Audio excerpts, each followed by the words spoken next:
Below me is Kotor, small resort town in Montenegro. And today we will explore one of my favorite castles in Europe. Imposing St. John's Castle was built on the top of the hill of St. John. Today, countless tourists and hikers climb nearly 1500 steps to take in the breathtaking views of the bay and its surroundings. Let us not wait.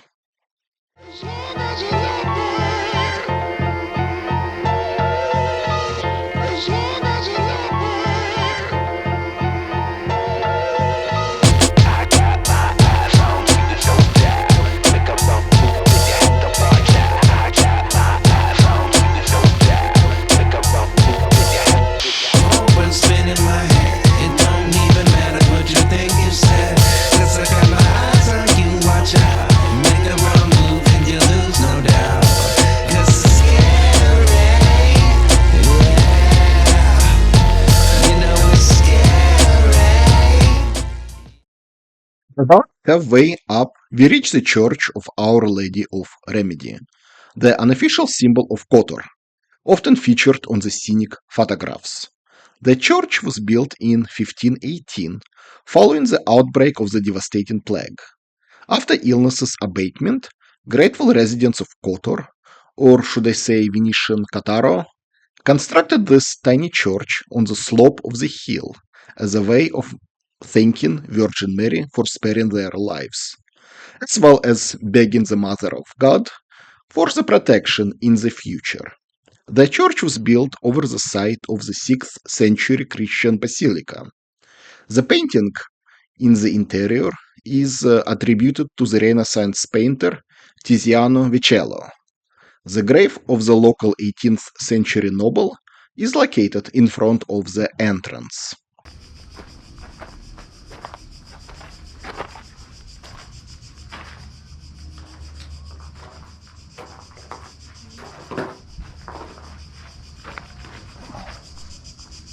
Kotor was first mentioned in the 2nd century BC under the name of Acruvium, when it was part of the Roman province of Dalmatia. However, most likely local Illyrian population called the area around Boka Kotorska home long before that. Throughout its history, Kotor was part of numerous nations, including, but obviously not limited to, Roman Empire, Ostrogothic Kingdom, Byzantium Empire, various medieval Serbian states, brief period of independence, Austro-Hungary, Yugoslavia, and now Montenegro.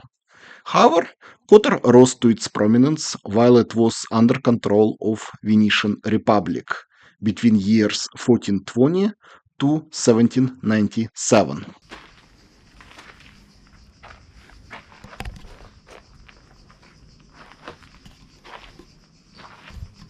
Earliest fortifications on the St. John's Hill date back to the Illyrian times.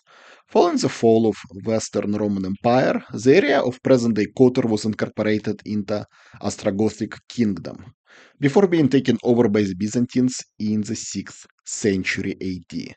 The fortress over the bay was rebuilt. Byzantine Empire was on its rise. Constantinople sought to expand onto the area of former Roman Empire and protect any trade interests along the Adriatic coast.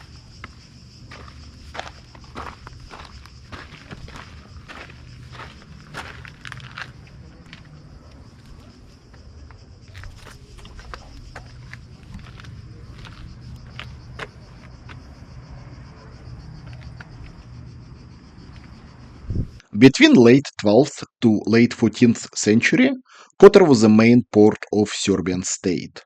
Late 14th century also saw the beginning of the Ottoman conquest of the Balkans.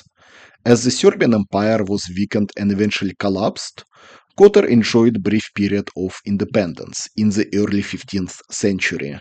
However, as the neighboring cities and territories, such as Herceg Novi and Rizan, came under control of the Ottomans, citizens of Kotor decided to join Venetian Republic as a form of protection against imminent conquest.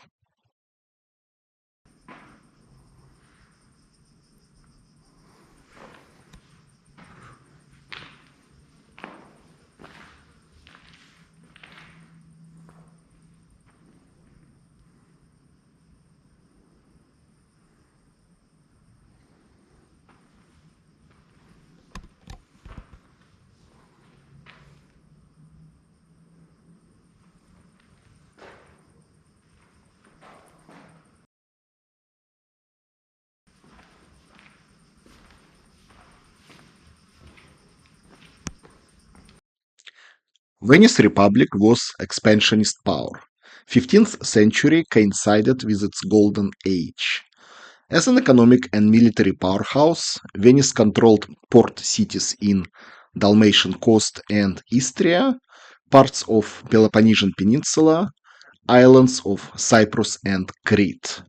Naturally, Venice came into conflict with another emerging expansionist imperial superpower, Ottoman Empire. Between 15th and 18th centuries, Venice and Istanbul fought at least 7 major wars.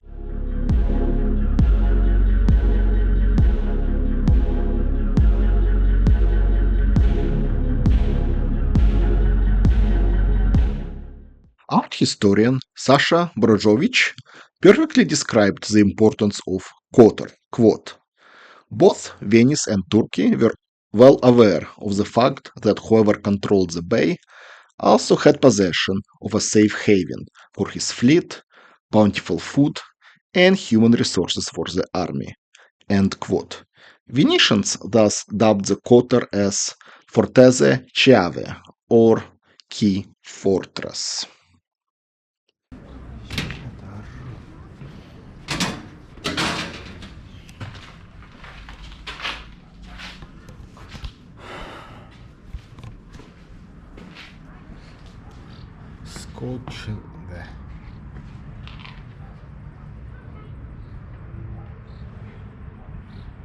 Venetians quickly began to enhance the existing fortifications on the St. John's Hill. Today, the fortress over Kotor represents intricate connections of bastions, towers, and ramparts. Kotor's walls, completed in 16th century, dissect St. John's Hill, shielding the urban settlement down below. These walls measure roughly 4.5 kilometers in length. Elevated position allowed for the commanding view of the bay.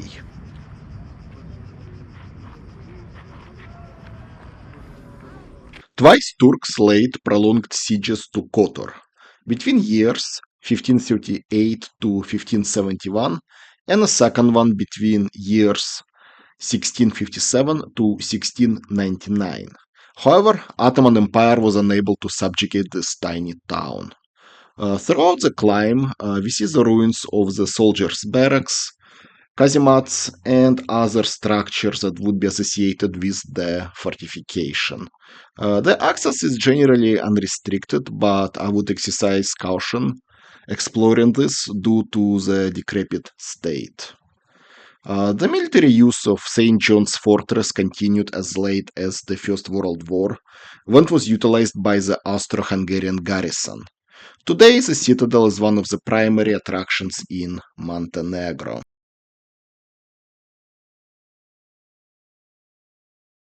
This is going to be the end of the video. Unfortunately, at the time of the trip, I just started filming my travels, and thus I shot as I went, without a proper plan in place. As a result, I didn't film the actual town of Kotor or the environs of the fortress. Without fully exploring Kotor and its landmarks, the video of Kotor's castle is not complete. However, it is a great reason for a subsequent visit to Montenegro and Kotor. I do have one more Montenegro video, so stay tuned. I hope you enjoyed this video, and I hope I sparked your interest to visit this country, this town, and climb this castle.